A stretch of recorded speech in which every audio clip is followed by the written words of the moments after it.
तर रोज-रोज नाश्त्यामध्ये काय बनवायचं? हा आपल्याला नेहमी पडणारा प्रश्न. आज माझं पण तसंच झालं होतं. काय करू, काय करू? फ्रिज उघडला, फ्रिजमध्ये आदल्या दिवशीची भाजी होती कोबीची.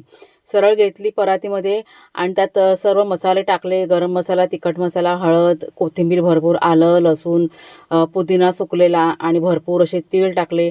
थोडंसं चवीप्रमाणे मीठ टाकलं.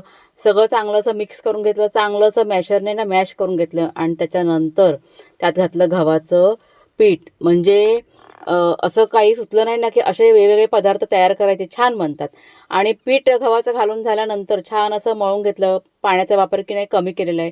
थोडंसं तेल घातलं आणि त्याच्यानंतर लगेच हे पराठे लहान-लहान गोळे करून मीडियम साईजमध्ये लाटून घेतले. छान असे खरपूस तुपामध्ये बघा भाजून घेतलेले आहेत.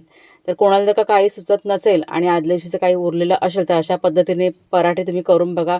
मस्त टेस्टी आणि एकदम छान